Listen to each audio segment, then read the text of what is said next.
We are back. You're listening to The Female Solution. I'm Naimah Latif, and we are live on Facebook. And we will take your calls and comments as we prepare for a global peace summit. We have the capacity to speak to each other around the world. We've got some callers on the line that want to weigh in on this thought. Naimah, Yes. if I may share this quick information, there will be a faith community together meeting. It will be held Thursday, May 14th, 2020, at 1 p.m. to 4 p.m. Central Standard Time. It's Chicago time, praise Allah. And we have invited all faith communities, no matter the high, Islam, Buddhist, Christian, that we all offer dua and prayer, that we all come together and in a joint prayer that Almighty God help at this time through this global pandemic that we are experiencing. People of all faiths, it will be held May the 14th from 1 p.m. to 4 p.m. on American Muslim 360.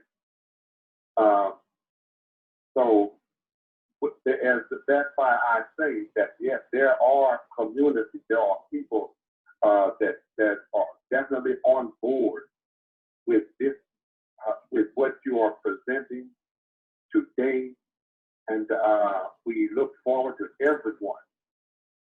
Tell your faith leaders or yourself. You don't have to be clergy to engage in this worldwide summit. This is worldwide. You don't have to be clergy. You can just be a God-fearing person. So tell us how to participate. Yeah. How do you participate? Is a number to call or a link? Yeah. How do they participate? The number to call is 515-605-9891. That is 515-605-9891. Or you can call 425-292-42. Let me make sure, yeah, 4253. That's an overflow number. The 425-292-4253 is the overflow number, and it is scheduled May the 14th, beginning at 2 p.m. Eastern Standard Time, to take a moment to join fellow brethren throughout the world via a simulcast international radio broadcast teaching a succession of prayers offered by representatives of the world's faith. This event will air live on the community-wide Shura Conferences Broadcasting Network, American Muslim 360, and also by phone, 701-719-4197.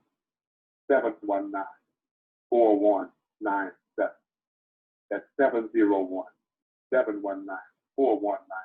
It will be followed by an interfaith panel discussion with audience calling, audience participation. So we ask that you please share this event, and we are looking forward to hosting the world, inshallah. So I wanted to pass that information on. That is May 14th, 2020, beginning at 2 p.m. Eastern Standard Time. So now, we are with you. We are with you. We are one humanity. And praise be to Almighty God for all of our efforts. We all are standing soul to soul, heart to heart, mind to mind, hand to hand to bring about global growth. I'll stop right there, and I'm looking forward to seeing everyone on America Muslim 360 May 14th. We'll make sure we continue to remind our listeners of this. And I want to welcome Akila, Josephine Brown, and good morning to you, and Steve Wallace. Thank you all for joining us on Facebook Live. And as you've said, you have those who are of a mind of peace are talking to each other, and that is very essential. We'll continue to remind our listeners so that we can expand the amount of participants. You know, of course, again, if you have more people who desire peace than who desire war, then you will have no war, because the warmongers will see they are vastly outnumbered. But also, we want to make sure we keep the peace among the peacemakers. And I'm glad that there are many faiths joining this effort.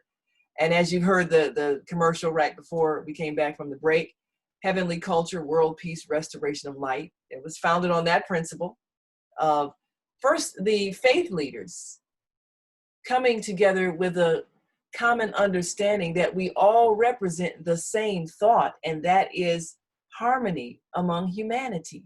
We're all for that purpose. So we don't need to argue about doctrine, because that's really not relevant. What's relevant is the way we treat each other. And it's taken a while to get us to this point as a human family. I mean, how many wars have been fought over religion? But they're not really fought over religion. I mean, does anybody really care what I think in my mind about God? No, not really.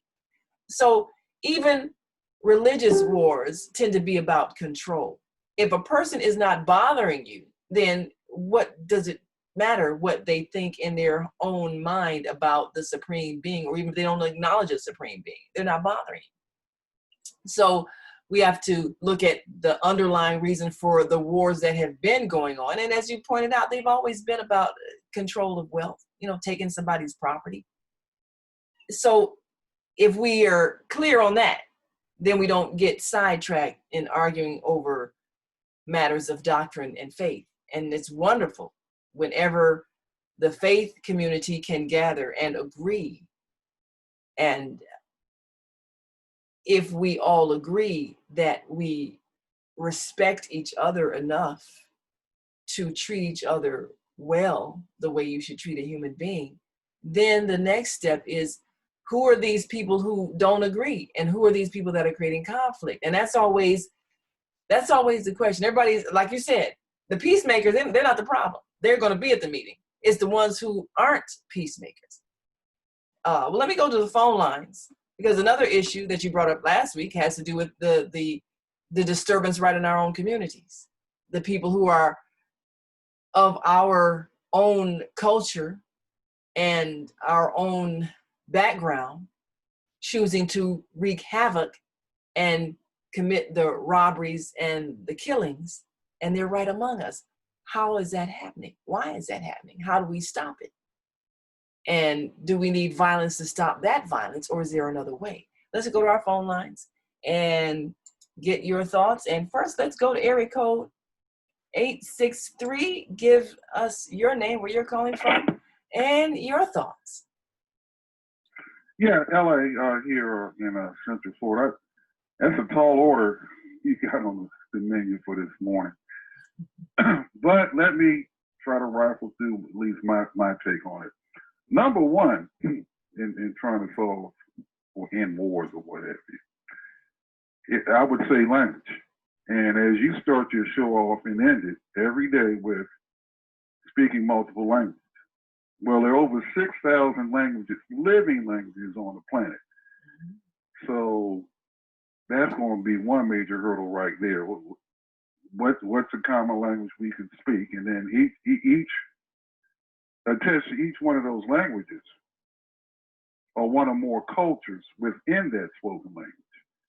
And then within those cultures, there are multiple lifestyles.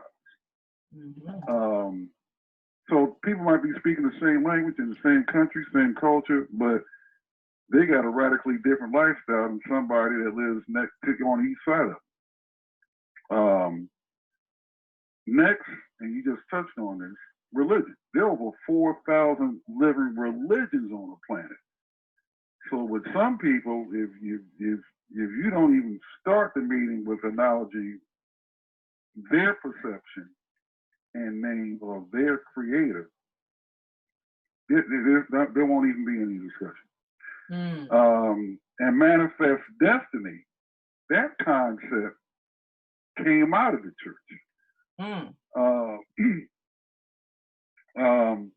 Most people live, whether it's in 2020 or 2020 BC, most people live in a very microscopic comfort zone.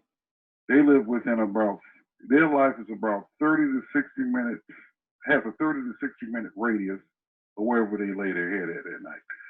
So they think their world is the world, and whatever you have to say, and you're a global traveler, they can't relate because they haven't gone outside of their little microscopic world.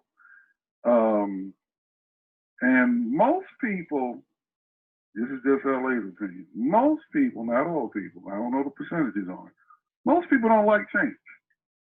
You know, it's Wednesday, it might be meatloaf like for some people. And that's the way it's always been from generation to generation. And they don't want to try anything else. They don't want to try a veggie night. And my last comment is, on a critical mass basis, this is just my belief, as long as people don't personally, or who are not personally affected by war, they live, basically, they'll accept being what they can call comfortable as long as they're not directly involved with it. Now, let's take 9/11. You know, if you didn't live in that part of New York State, and you lived in Utica, New York, which is upstate New York, or Albany, New York is upstate New York, you'll feel sorry and all that. But, you know, what are we having for dinner? And they won't do anything to rectify or prevent something like that. Anyway, those are my comments. Well, thank you, LA. As always, very organized presentation of thought. And, you know, he made some great points about that. Yes. If I could speak to what LA so eloquently described here, you know, concerning language. You know, we are coming swiftly approaching Mother's Day. Mother's Day. And what most people do not know is that Mother's Day was mothers speaking out against war. Right. They had just come out of, I believe it was the Civil War. Civil War, absolutely, yes. Yes. And the horrendous bloodshed, loss of life. The voice of the mother is universal. Men have been in the forefront, running, and but the voice of the woman, the mother, I don't care what country she comes from, I don't care what culture she comes from, I don't care what tribe, what religion. The mothers want the same thing for their children. They will go to war to protect their children. That is a universal aspiration that comes out of the heart of the mother. And praise be to Almighty God. This is the years good and only into the future of the woman. She is, Almighty God is giving her rightful place alongside the male, alongside the male, and her voice is no longer silent, no longer silent. So the voice of the mother concerning Almighty, also in the Quran, Almighty God says He hears the woman that pleads for her child. Now, this is a message that is universal. The Quran was not revealed for just Muslims. No, it is a revelation to the whole world of mercy. The Rabbi al-Alameen, and God is the Lord of all systems of knowledge. So He highlights there is a whole chapter in the Quran entitled Nisa, the woman, the women. So we are in that dispensation in time where the voice of the mother are being heard. The voice of the mother concerning her children is coming to the fore. So regardless of what language we speak, and there are very expert translators. Let's not say that we are trapped in the language.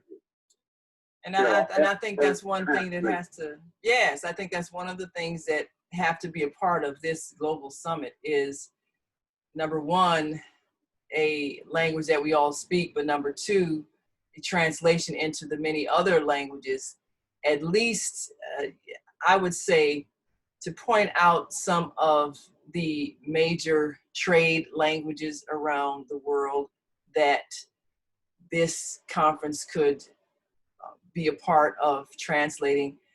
There are people who are skilled in simultaneous translation, as well as people who would be able to translate a prepared presentation. And I think for the sake of respect of people who do speak another language, if we want something global, then we do have to think about the needs of others. And LA pointed out some significant things before we take a break and go to the next caller. Number one, language. Yes, we do need to have some parts of it that is in or in a number of languages that are spoken worldwide that indicates respect for other people's languages. Even when it is translated, there's always a change in meaning. So I believe a mother will all share the same concern. Absolutely. In whatever language, the safety and security of their children. And that's no matter where you come from any spot on the earth, that universal concern, that universal innate essence that God has placed in the mother, the first teacher is the female. No matter what language. Well, absolutely. Absolutely. That is universal. Will be one and the same. And that's the spirit in which we are approaching this Global Peace Summit, because this is the desire for every mother not to see her child destroyed and to want for the well-being of her family. And I think women have a great motivation for that, because we suffer when there is war. Even, and we're going to take a break, but I wanted to throw this thought out there. Even when we dealt with the issue, and I believe Beata dealt with it on her show, Soul Purpose Healing, last week, about polygyny, multiple wives. Well, that whole system was addressed in the Quran because of a major war that wiped out so many young men and left so many widows and orphans. So the whole command was take care of the orphans and marry women that can help you take care of the orphans. So we, the women, we get stuck on, I want to share my man. Well, okay, if you feel like every woman should have her own husband, then stop wars that kill off all the men. It's real simple. So if there are not enough men because we have killed them off in war, then we're not benefiting. It's in our best interest to make peace and to teach our sons peace. But lastly, before we take a break, I met a sister who was from, I'm trying to think what country, I don't remember right offhand, but she was, I don't think it was Saudi Arabia. I think it was another nation we were at war with, might have been Kuwait. But we had a conversation about war and jihad, which, as you know, as a Muslim, is called holy war, where you're fighting for the rights of your faith. And she was saying how she was proud of her son that had lost his life in the battle and so forth. So I was listening to her perspective because she kind of expressed some of the thoughts you had, Brother Karriem, about, it being honorable to fight for what's right. And so I think the people who made war, they're not seeing themselves as these evil people who are destroying the world. They're seeing themselves as doing something noble. And they believe that they're fighting for a noble cause, and that to make war is a sign of strength. That's the thought. So if people who are choosing war have that thought, then how do we remove the notion that killing is honorable if what they're fighting for is their right to life? Well, we got to take a break. I want to throw that thought out there. And thank you for those who've joined us on Facebook Live. Alvin Carter, thank you for joining us. And Curtis, Coach O'Morrow, we want to hear from you definitely as a veteran of war, especially the Korean War, during the time when the soldiers, the African-American soldiers fighting, didn't have rights here in this nation.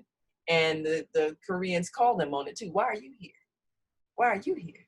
And they had to, that was some deep psychology. But Curtis says to us, I'm thinking it's going to take more than prayers. Yes, it certainly is. The first task is cleaning up the environment, starting with ourselves, our homes, cities, towns, states, and countries, and Mother Earth, which we're being warned to do by viruses like COVID-19 to do. And it's going to take at least a year, if not two. I agree to that. This virus is not going to go away anytime soon. It's going to be here until we learn this lesson. And he also says, meanwhile, our best bet is to focus more on home, office work, and business as much as possible.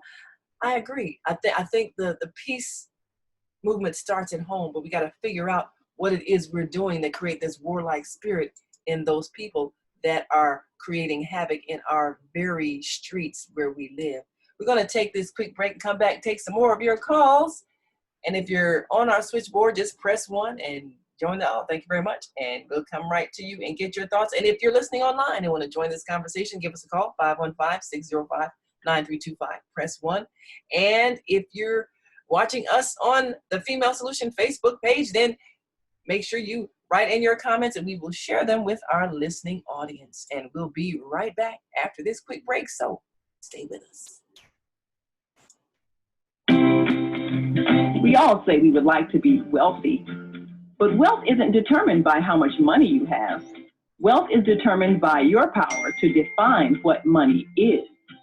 The dictionary defines money as something used as a way to pay for goods and services and to pay people for their work. So how would you like to have access to an unlimited source of money? Money that is not taxed by the government. Money that increases as you share the opportunity with others. Money that you can use to pay for goods and services and pay people for their work. I'm talking about Bitcoin. It's the future of independent wealth building. Bitcoin is the new money that you control. Get started building your wealth. Call 312-849-3456. That's 312-849-3456.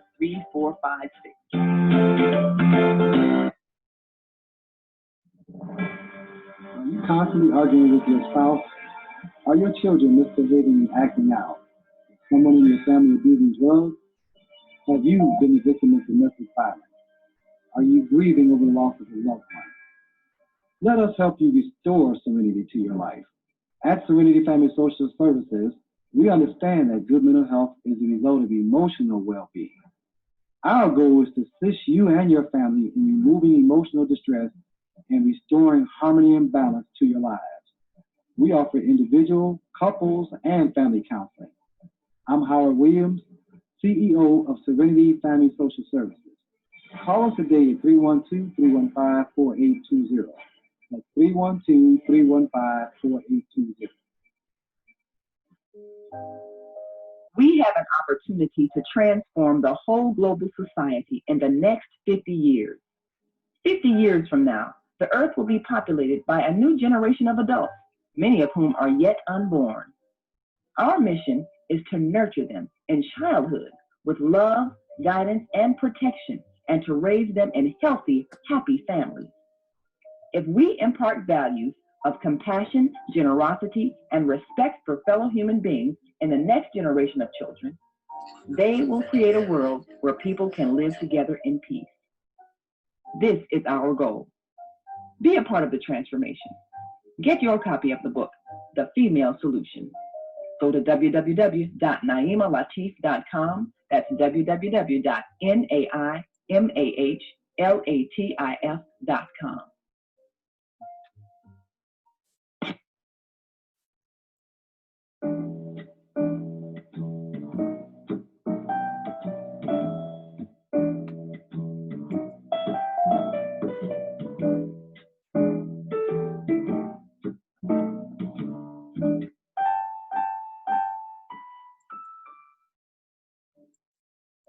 We're back for the second hour of The Female Solution.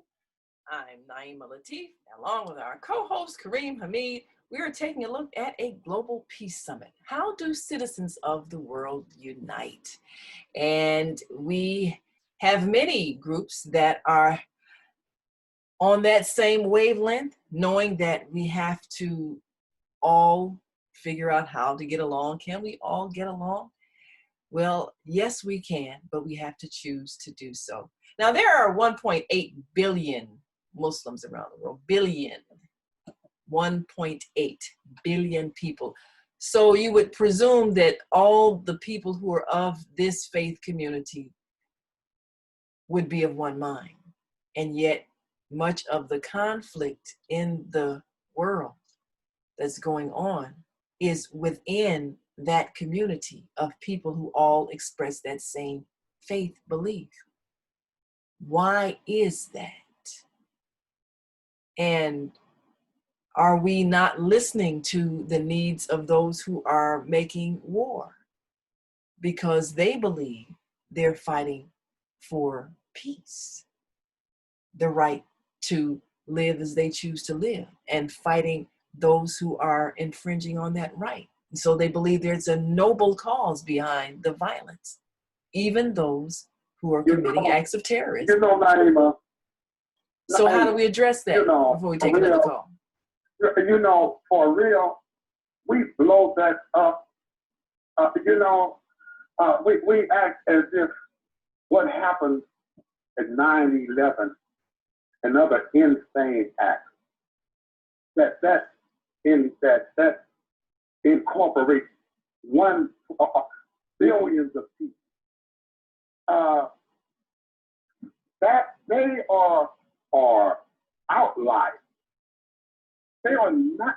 Those acts are not motivated by the religion. They may use the religion as a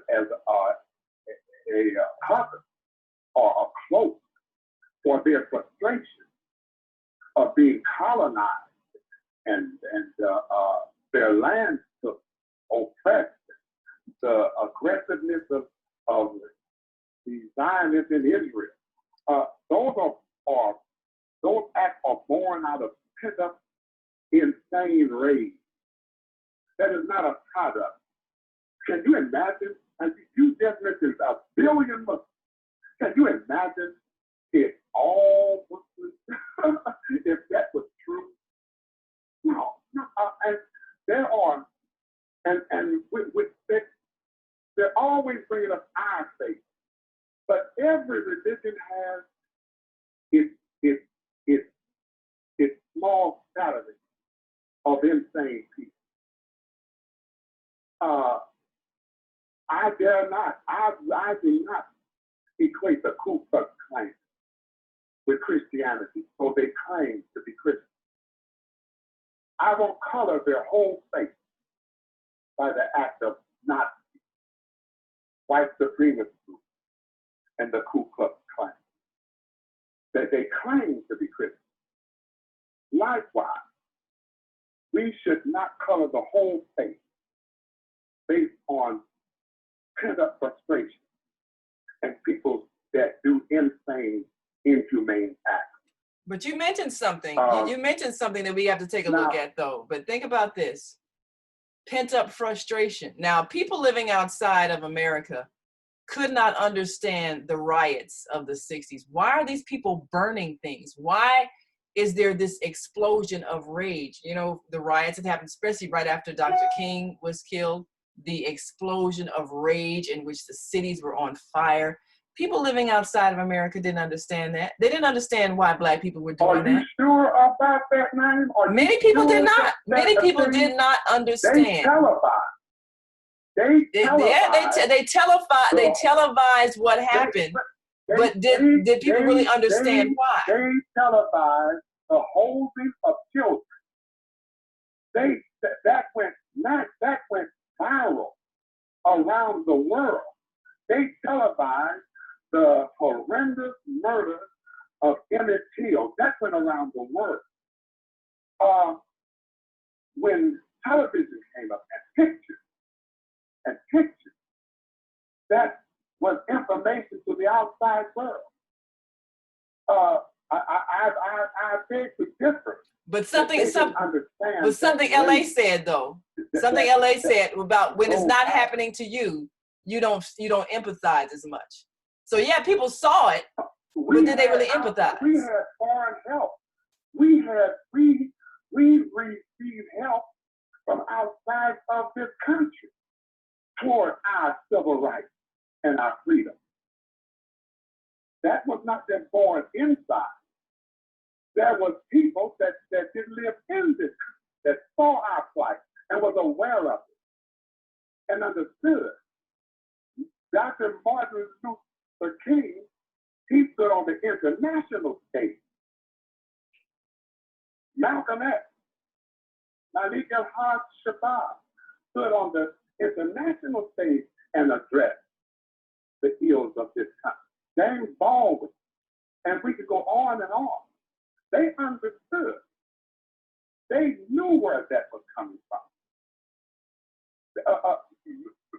Foreign citizens of other countries through press and television were educated as to what was transpiring in America under the cloak of freedom and democracy. They were shown that. They knew, they understood. Matter of fact, the freedoms that were reset from out of South Africa, the pressure, the real pressure came from the international world in that they boycotted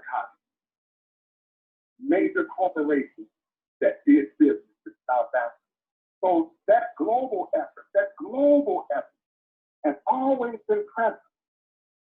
Has always been present. But what happens when it isn't? What happens when no one hears you? What happens when your children are being destroyed before your eyes and no one sees you? The television cameras aren't there. No one hears your pain. What are your recourses? What happens when the world community turns its back on you because your oppressors control all of the information systems and they paint you as a villain?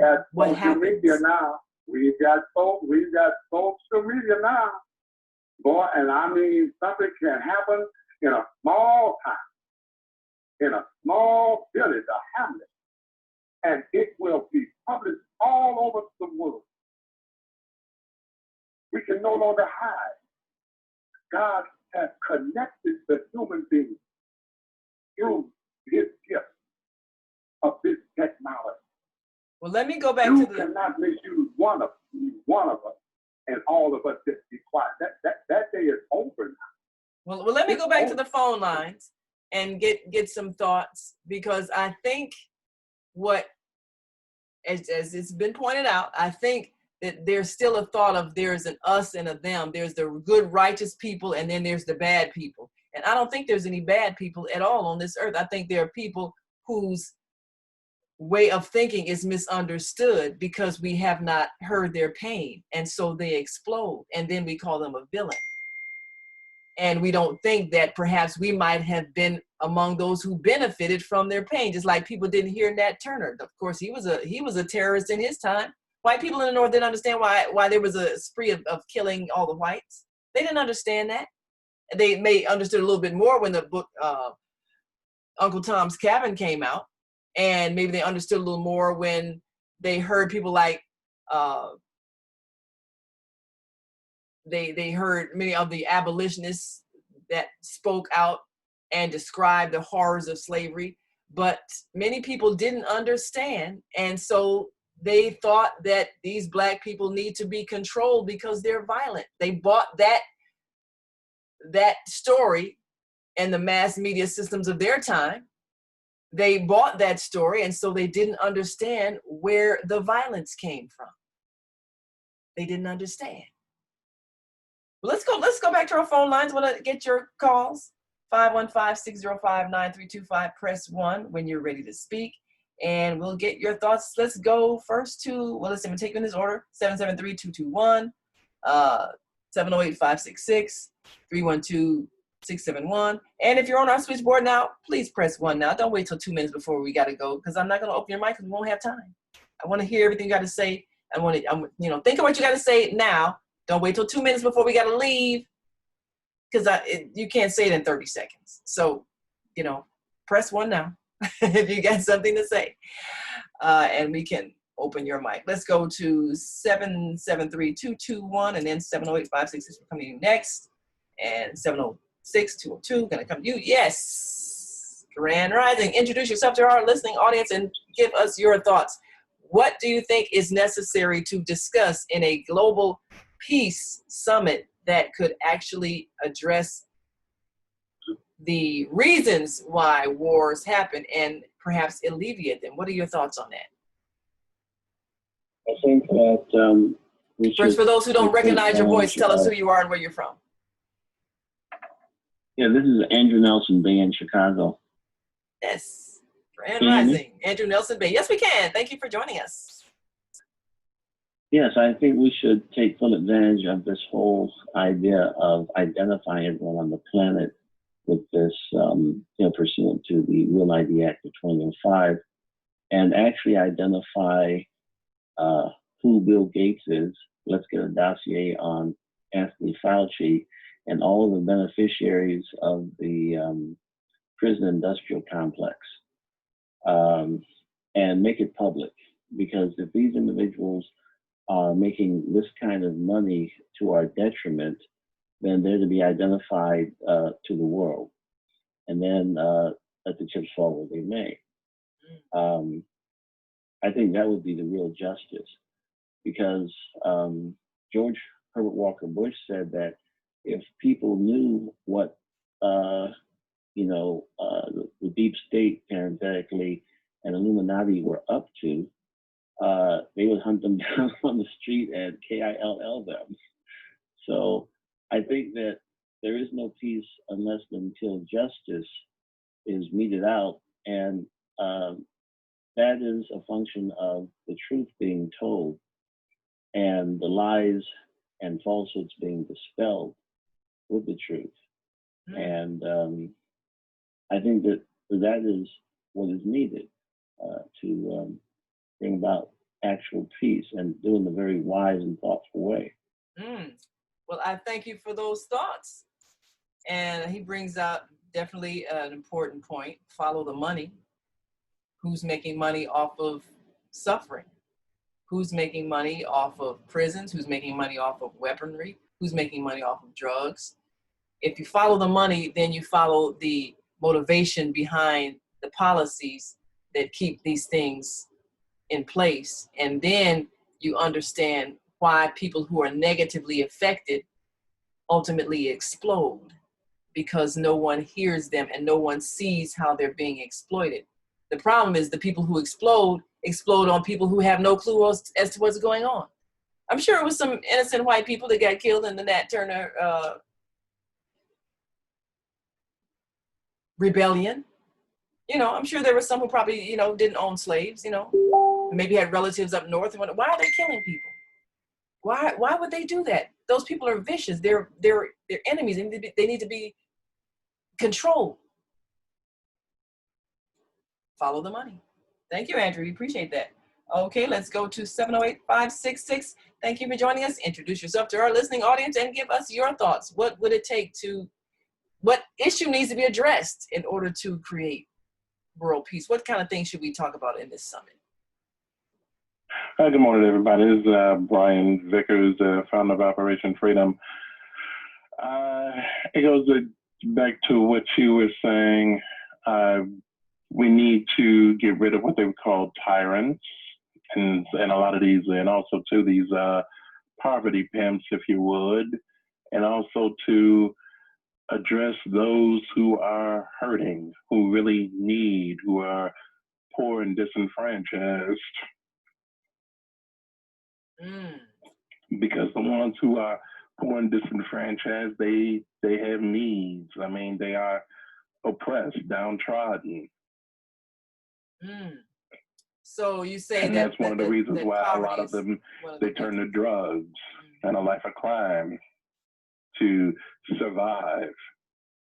And also too, they come from that impoverished background, the way that type of legacy, it goes from child to child to child. That's Brian, generation to generation, I should say. You are correct. Now, when we mention oppression and poverty, and I'm not saying that you are doing this, and this is not a general statement.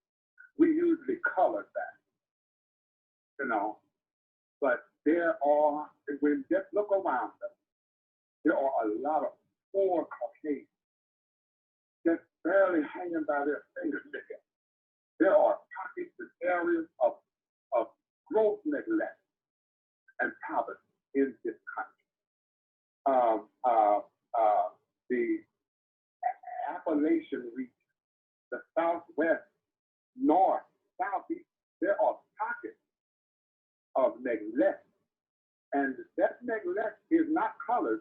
Oh, no, there isn't a color. It is human. It is human.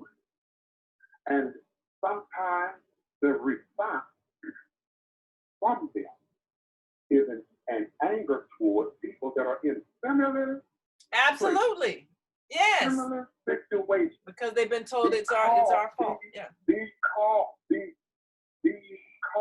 we have not been educated as to our universal humanness, our universal connection as human beings. They have used color to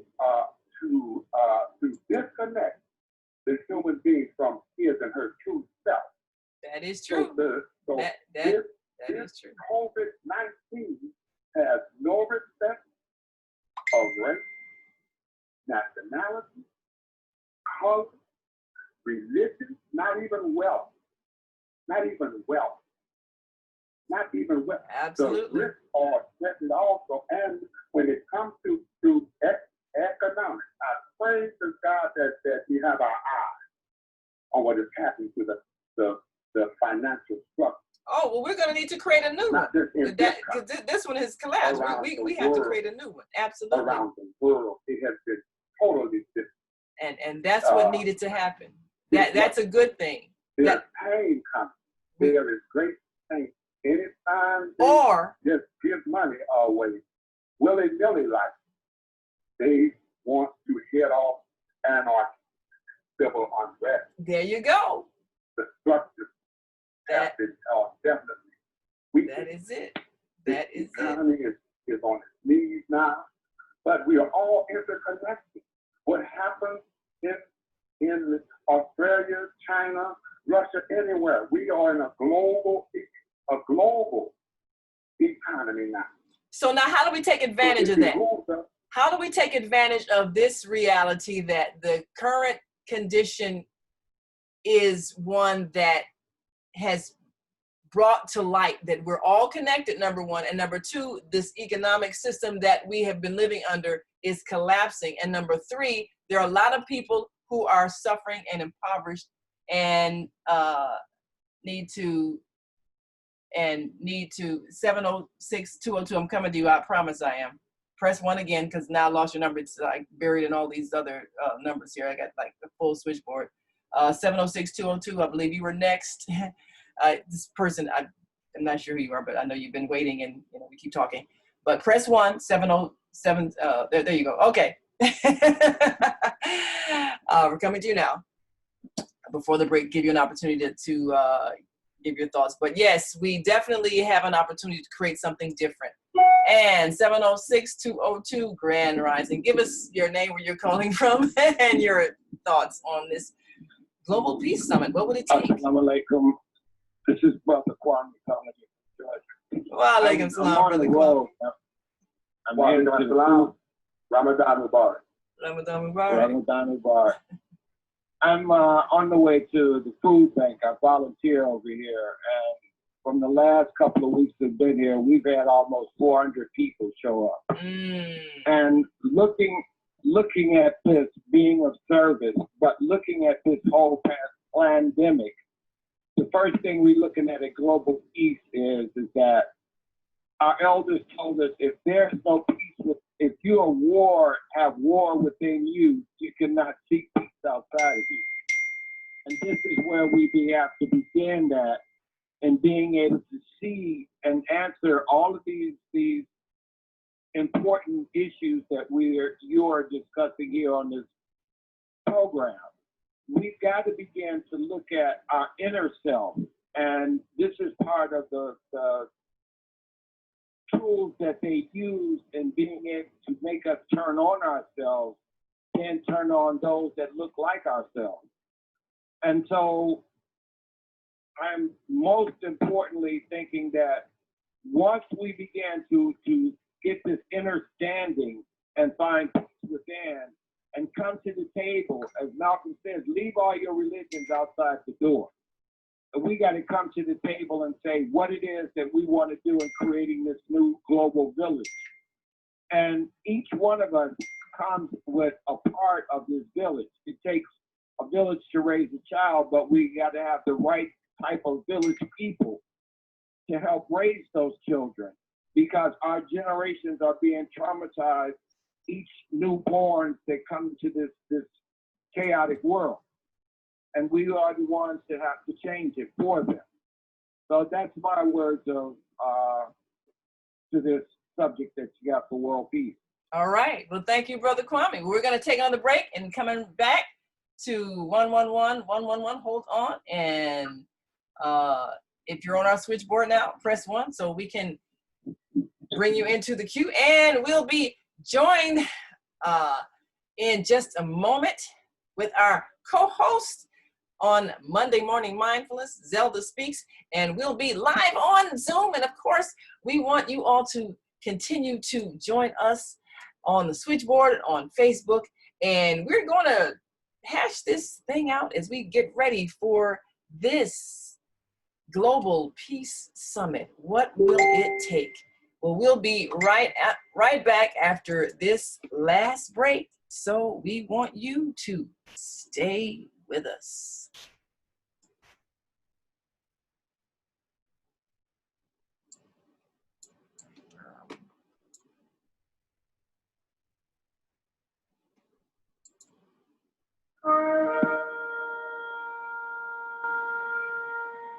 I'm Beata, your holistic life coach. These days, it's more important than ever to work on your physical, mental, emotional, and spiritual health. Are you consciously